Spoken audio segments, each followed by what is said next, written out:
Assalamu alaikum. Beta, in this video lecture, I will deliver another chapter of the oral cavity and the pharynx, the ENT series of lectures, and the chapter is gonna be adenoids, right? As you know, beta, that this is the nasal cavity, comes the palate, comes the mouth, and here it is the there we go, uvula, and here it comes, right? This is the nasopharynx, right? This is the oropharynx, and you know what beta, in the nasopharynx इसके जो posterior wall और roof होती है ना, ये इसमें एक तरह के lymphoid follicle मौजूद होते हैं जिसको हम कहते हैं nasopharyngeal tonsil कहते हैं। इसको हम क्या कहते हैं? nasopharyngeal tonsil कहते हैं। और ये nasopharyngeal tonsils जो होते हैं वो मैं एक जनरल बात बताऊं तो बर्थ से लेकर प्रेजेंट होते हैं नेज़ोफेरेंजियल टॉन्सिल, और प्यूबर्टी तक ये बड़े होते रहते हैं साइज़ में, ठीक है। और फिर प्यूबर्टी के बाद एट्रोफी होती है इनकी, सही है। क्या कहा मैंने? ये नेज़ोफेरेंजियल टॉन्सिल जो है नेज़ोफेरिंक्स की रूफ में और पोस्टीरियर वॉल में मौजूद होते हैं। ये बर्थ से प्रेजेंट होते हैं, और क्या होता है कि बर्थ से लेके प्यूबर्टी तक इनका साइज़ जो है वो बढ़ता रहता है, ठीक है। साइज़ इंक्रीज़ होता रहता है, लेकिन प्यूबर्टी के बाद इनकी एट्रोफी होना स्टार्ट हो जाती है। लेकिन अगर कुछ यूँ हो जाए कि बर्थ के प्यूबर्टी के बीच में जब इनका साइज़ बढ़ता है तो कुछ एक्स्ट्रा साइज़ बढ़ जाए, हाइपरट्रोफीड हो जाएं इन्फेक्शन की वजह से, तो क्या होगा? देखो ना बेटा, नॉर्मली बर्थ से लेकर प्यूबर्टी तक ये साइज़ में बड़े होते रहते हैं। जब प्यूबर्टी पे आप आते हो तो ये वापस एट्रोफिड हो जाते हैं, सिंपल। लेकिन अगर कुछ यूँ हो कि बर्थ से प्यूबर्टी के बीच में इन नेज़ोफेरेंजियल टॉन्सिल्स के अंदर कोई इन्फेक्शन आ जाए, तो इन्फेक्शन की वजह से क्या होता है कि ये बढ़ता हुआ नेज़ोफेरेंजियल टॉन्सिल बहुत हाइपरट्रोफिड हो जाता है, इतना साइज़ में बढ़ जाता है कि फिर वो सिम्टम्स कराने लगता है, ठीक है बेटा। तो जब इसके अंदर इन्फेक्शन आएगा तो क्या होगा? वैसे तो प्यूबर्टी तक इसने साइज़ में ग्रो होना ही था, लेकिन अब साइज़ में इतना ग्रो हो जाएगा, इतना हाइपरट्रोफिड हो जाएगा कि सिम्टम्स प्रोड्यूस करवाएगा, ठीक है बच्चा। इस तरीके से अब इसकी डायरेक्टली हम पैथोलॉजी पे चलते हैं, कीपिंग इट ईजी।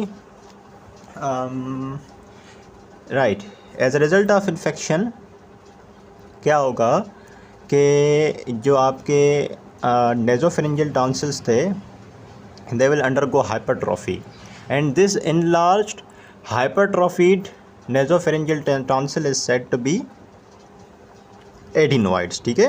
adenoids किसको कहते हैं? enlarged hypertrophied nasopharyngeal tonsil को कहते हैं। दोबारा बात को रिपीट करते हैं। ये नेज़ोफेरेंजियल टॉन्सिल है जो कि आपके रूफ और पोस्टीरियर वॉल ऑफ नेज़ोफेरिंक्स में मौजूद है, बर्थ से मौजूद होती है, प्यूबर्टी तक साइज़ में बड़े होते रहते हैं, और इतने बड़े नहीं होते कि प्रॉब्लम करा दें। प्यूबर्टी के बाद साइज़ में छोटे हो जाते हैं, लेकिन इस बीच में अगर इन्फेक्शन हो जाए नेज़ोफेरेंजियल टॉन्सिल का तो इसकी साइज़ कुछ एक्स्ट्रा लार्ज हो जाएगी, हाइपरट्रोफिड हो जाएगा ये, ठीक है। फिर उस हाइपरट्रोफिड नेज़ोफेरेंजियल टॉन्सिल को हम क्या कहते हैं? उसको हम कहते हैं एडिनोइड्स, ठीक है। अब इन्फेक्शन क्यों होता है नेज़ोफेरेंजियल टॉन्सिल का? एसोसिएटेड इन्फेक्शन होता है। पेशेंट को राइनोसाइनसाइटिस है, पेशेंट को टॉन्सिलाइटिस है, तो यहाँ का इन्फेक्शन स्प्रेड होकर नेज़ोफेरेंजियल टॉन्सिल में जा सकता है और उसकी हाइपरट्रोफी करा सकता है और एडिनोइड्स बन सकते हैं। एडिनोइड्स दोबारा बोलो क्या होते हैं? Abnormally large hypertrophied nasopharyngeal tonsil. Symptoms क्या होंगे? जाहिर सी बात है, इतना बड़ा नेज़ोफेरेंजियल टॉन्सिल होगा, इतना बड़ा एडिनोइड होगा, तो उसके ऑब्स्ट्रक्टिव सिम्टम्स ही आएंगे। रेस्पिरेटरी ऑब्स्ट्रक्शन होगी, ईस्टेशन ट्यूब ब्लॉक होगी। आपको पता है नेज़ोफेरिंक्स के अंदर ईस्टेशन ट्यूब की ओपनिंग होती है, तो वो ब्लॉक हो जाएगी। नेज़ोफेरिंक्स ऑब्स्ट्रक्ट हो जाएगा बेटा, तो ज़ाहिर है रेस्पिरेटरी ऑब्स्ट्रक्शन होगी। तो इसके क्लिनिकल प्रेजेंटेशन की बात करते हैं तो क्लिनिकल प्रेजेंटेशन में बेटा नेज़ल फीचर्स आते हैं। नेज़ल फीचर्स के अलावा ओरल और जनरल फीचर्स, यानी कि देखो ये आपके नेज़ोफेरिंक्स में इतना बड़ा एडिनोइड मौजूद है, तो आप खुद सोचो सिम्टम कहाँ कहाँ आएंगे? नेज़ल सिम्टम्स आएंगे, सही है। ईयर के सिम्टम्स आएंगे जिसको ऑरल AURAL ऑरल फीचर्स कहते हैं, और कुछ जनरल सिम्टम्स आते हैं। तो पहले नेज़ल फीचर्स को डिस्कस करते हैं। सबसे कॉमन सिम्टम नेज़ल ऑब्स्ट्रक्शन, जिसकी वजह से पेशेंट को माउथ से ब्रीथिंग लेनी पड़ेगी और ऑब्स्ट्रक्टिव स्लीप अपनी भी होगी, जाहिर सी बात है। और इतनी बड़ी ऑब्स्ट्रक्शन की वजह से पेशेंट को डिस्चार्ज भी आएगा नाक से आगे से, ठीक है, ड्यू टू ऑब्स्ट्रक्शन। और उसके अलावा epistaxis during the acute face of the infection, अगर यहाँ पे एक्यूट फेस होगा इन्फेक्शन का तो वाल्व की नेक्रोसिस होगी, यहाँ से ब्लड जो है नाक के बाहर से आएगा। ठीक है, पहली चीज़ ऑब्स्ट्रक्शन, दूसरी चीज़ डिस्चार्ज, तीसरी चीज़ एपिस्टेक्सिस, और चौथी चीज़ जो है राइनोलेलिया क्लाउसा। जाहिर सी बात है, जब यहाँ इतनी बड़ी ऑब्स्ट्रक्शन है तो आवाज़ सारी यहाँ से निकलेगी, यहाँ से एयर पास नहीं हो पाएगी, एक्सपायरेशन के दौरान आवाज़ सारी यहाँ से आएगी, तो राइनोलेलिया क्लाउसा हो जाएगा, यानी हाइपोनेज़ालिटी हो जाएगी, नेज़ल कंपोनेंट ख़त्म हो जाएगा ऑब्स्ट्रक्शन के, जैसे सारी आवाज़ यहाँ से आएगी, जो नाक से कॉन्सोनेंट्स निकलने थे वो नहीं निकल पाएंगे। सही है, ओके। और अगर परसिस्टेंट नेज़ल ऑब्स्ट्रक्शन है और पेशेंट मुसलसल माउथ ब्रीथिंग कर रहा है तो it will lead to the characteristic facial appearance called the adenoid facies. सर सी बात है, आप बेटा मुसलसल नाक बंद है, आपकी नाक से सांस नहीं ले पा रहे हो, तो आपकी कुछ ऐसी शक्ल बन जाएगी, कुछ ऐसा फेशियल कैरेक्टरिस्टिक बन जाएगा, आपका हर वक्त मुंह खुला रहेगा क्योंकि आपने हर वक्त मुंह से सांस लेनी है, तो इसको टिपिकल एडिनोइड फेस कहते हैं, एडिनोइड फेशिस कहते हैं। सही है, ओपन माउथ, प्रोमिनेंट इंसिजर्स, ठीक है, और इसके अलावा पिंच्ड नॉस्ट्रल्स। ठीक है, पिंच्ड नॉस्ट्रल्स, हर वक्त मुंह खुला रहने की वजह से drooling of the saliva and dull expression. दोबारा देखो क्या क्या चेंजेस आए हैं। माउथ ओपन, नॉस्ट्रल्स पिंच्ड हैं, ठीक है, इंसिजर्स बड़े प्रोमिनेंट हैं, मुंह खुला रहने की वजह से ड्रूलिंग ऑफ सलाइवा होगी। नेज़ल फीचर को दोबारा रिकैप करो मेरे साथ बेटा। सबसे कॉमन सिम्टम नेज़ल ऑब्स्ट्रक्शन, इसकी वजह से मुंह से सांस लेनी पड़ती है, नाक से डिस्चार्ज आएगा, एपिस्टेक्सिस होगी, आवाज़ सारी मुंह से आएगी, नाक से नहीं आएगी, इसको राइनोलेलिया क्लाउसा कहते हैं, दैट इज़ द हाइपोनेज़ालिटी। ठीक है, ऑब्स्ट्रक्शन की वजह से पेशेंट मुंह से सांस लेता है हर वक्त, उसकी वजह से एडिनोइड फेशिस बन जाते हैं, कुछ ऐसी शक्ल बन जाती है बच्चे की। माउथ ओपन होगा, सलाइवा ड्रिबल करेगी, इंसिजर्स बड़े प्रोमिनेंट नज़र आएंगे, नॉस्ट्रल्स जो हैं पिंच हो चुके हैं। ठीक है बच्चा, अच्छा जी। इसके अलावा एग्जामिनेशन पे आपको क्या मिलेगा, nasal patency reduced or absence because of obstruction. ठीक है, पोस्टीरियर राइनोस्कोपी करोगे तो आपको इतना बड़ा एडिनोइड दिख जाएगा नेज़ोफेरिंक्स के अंदर। This is all about the nasal features. Then comes the oral features, यानी कि ईयर के। आपको पता है स्टेशन ट्यूब ब्लॉक हो जाती है बेटा तो कंडक्टिव डिफनेस होगी, और कंडक्टिव डिफनेस होगी नेगेटिव प्रेशर की वजह से टिम्पैनिक मेम्ब्रेन भी रिट्रैक्ट हो जाएगी अंदर, and the recurrent attacks of the acute otitis media में occur due to the spread of the infection via the station tube.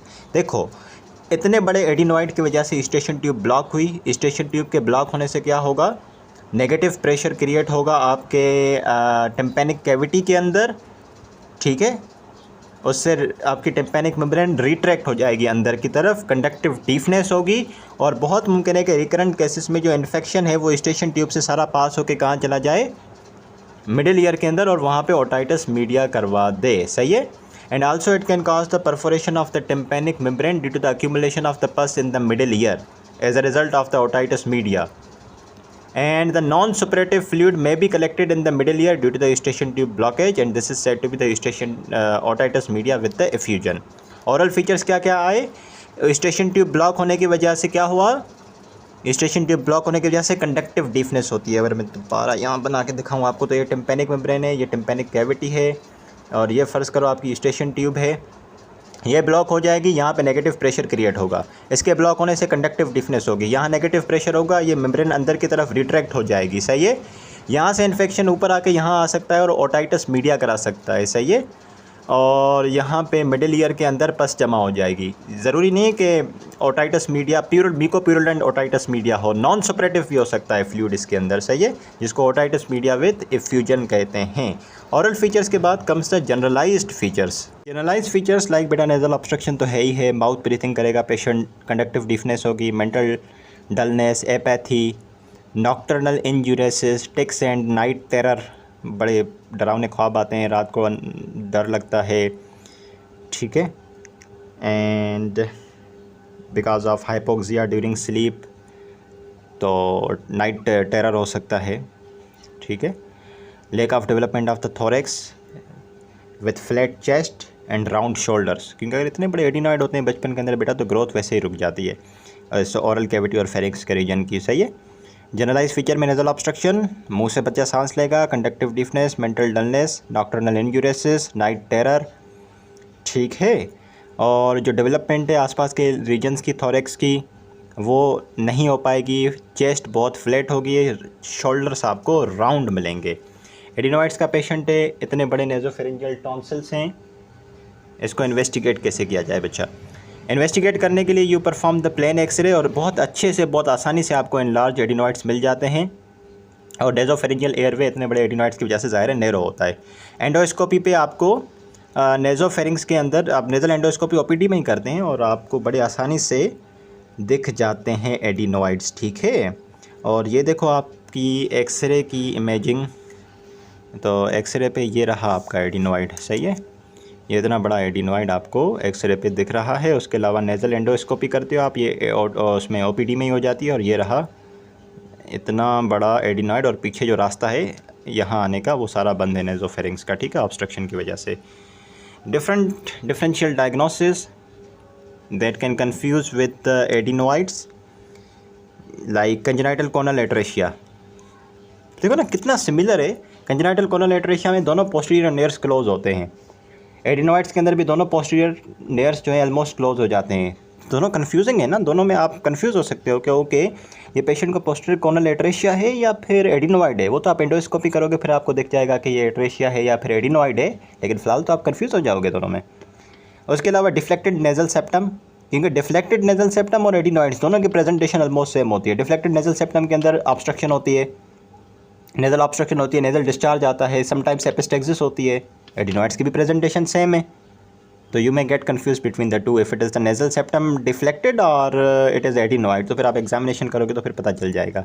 It can be confuse with the foreign body, can be confuse with the nasal polyp, nasal allergies, crowded teeth, narrow upper jaw and high arched palate. क्योंकि high arched palate में भी क्या होता है, nasal cavity छोटी होती है, obstructed होती है, सही है। तो these all are the conditions with which your adenoids can be confused. So आप एग्जामिनेशन करोगे, इन्वेस्टिगेशन करोगे, फिर आपको पता चलेगा कि okay it is the adenoid और something else. The possible treatment of the enlarge adenoids, enlarge nasopharyngeal tonsil is the medical treatment when the symptoms are not marked, ठीक है। उसमें हम टॉपिकल या सिस्टमिक नेज़ल डिकंजेस्टेंट देते हैं ताकि ये सिम्टोमेटिक ट्रीटमेंट है। नेज़ल डिकंजेस्टेंट देने से ऑब्स्ट्रक्शन थोड़ी रिलीव हो जाएगी। सिस्टमिक एंटीहिस्टामिन देंगे अगर एलर्जी भी है और इरिटेशन भी है तो, ठीक है। लेकिन अगर symptoms are very much marked फिर सर्जिकल रिमूवल करते हैं, एडिनॉइडेक्टमी करते हैं, सही है। अगर बहुत मार्क्ड सिम्टम्स हैं तो एडिनॉइडेक्टमी करते हैं, सही है बच्चा। और अगर कान की कॉम्प्लिकेशंस मौजूद हैं जैसे कि purulent otitis media, suppurative otitis media या फिर ओटाइटिस मीडिया विद एफ्यूजन मौजूद है, तो फिर उसमें हमको मायरिंगोटमी भी करनी पड़ती है, जिसकी मदद से हम जो मिडिल ईयर के अंदर मौजूद एफ्यूजिव फ्लूइड मौजूद है उसको हम ड्रेन कर लेते हैं, सही है। तो अब डिस्कस करते हैं ज़रा एडिनॉइडेक्टमी को। That is the surgical procedure by which you remove the enlarge hypertrophied adenoids, ठीक है बच्चा। राइट बेटा, adenoidectomy is indicated in cases of hypertrophied adenoid. जब आपके काफ़ी बड़े एडिनॉइड्स हैं और बड़े सिम्टम्स करवा रहे हैं जैसे नेज़ल ऑब्स्ट्रक्शन, डिस्चार्ज वगैरह, रेस्पिरेटरी ऑब्स्ट्रक्शन, तो उस केसेस में हम सर्जिकली एडिनॉइड्स को रिमूव कर देते हैं, ठीक है। या फिर उन केसेस में जब आप मेडिकल कंजर्वेटिव मैनेजमेंट से एडिनॉइड का साइज़ कम नहीं हो रहा, सिम्टम्स रिलीफ नहीं हो रहे, तो फिर हम एडिनॉइडेक्टमी करते हैं। कंट्राइंडिकेशंस ऑफ एडिनॉइडेक्टमी, एक्यूट इन्फेक्शन बॉडी में, खास करके acute URT, upper respiratory tract infection, bleeding disorder है, ब्लीडिंग बंद नहीं हो रही तो ज़ाहिर ऑपरेशन तो आप करोगे नहीं। और इसी के साथ अगर पेशेंट को क्लेफ्ट पैलेट है बेटा तो भी हम ऑपरेशन नहीं करते हैं, ठीक है। अच्छा, what is the procedure of adenoidectomy, let me explain. The procedure of the adenoidectomy is बेटा that you provide the patient with general anaesthesia, और जनरल एनेस्थीसिया के साथ आप पेशेंट को ETT पास करते हो। और ETT क्यों पास करते हैं ये मैंने पेशेंट पहले भी बता चुका हूँ, ताकि एयरवे ऑब्स्ट्रक्ट ना हो। और इसके अलावा आप एनेस्थीसिया भी डिलीवर कर सकते हो ETT के थ्रू, ठीक है बेटा। तो जनरल एनेस्थीसिया देते हो आप पेशेंट को, ETT पास करते हो, और पेशेंट की पोजीशन एग्जैक्टली वही होती है जो टॉन्सिलेक्टमी में करते हैं, that is Rojas position, right. Patient supine position में होता है। एंड हम फिर वही चीज़ करते हैं जो बॉयल्स डेविस टॉन्सिलेक्टमी में की थी, कि माउथ को ओपन करने के लिए हम बॉयल्स डेविस माउथ केक इस्तेमाल करते हैं, सही है। इससे माउथ ओपन होता है और हम एडिनॉइड करेक्ट यूज़ करके एडिनॉइड्स को हम यहाँ से रिमूव कर देते हैं, सही है। ऑपरेशन के बाद ब्लीडिंग रोकने के लिए हम क्या करते हैं, अगर तो आपको साइट ऑफ ब्लीडिंग पता है कि यहाँ से ब्लीडिंग हो रही है, तो उस जगह को आप पैक कर दोगे, सही है, कुछ देर के लिए। या फिर अगर पैकिंग से ब्लीडिंग बंद नहीं हो रही तो ब्लीडर साइट को आप कोआगुलेट भी कर सकते हो, सही है। तो अगर आपको पता है कि इस जगह से ब्लीडिंग हो रही है तो आप उसकी नेज़ल पैकिंग कर देते हो, या फिर जो ब्लीडर साइट है उसको कोआगुलेट करते हो। लेकिन अगर आपको पता ही नहीं कि साइट ऑफ ब्लीडिंग क्या है तो उसमें आप पूरा पोस्टीरियर नोज़ जो है उसको आप पैकिंग कर देते हो 24 से 48 घंटे के लिए।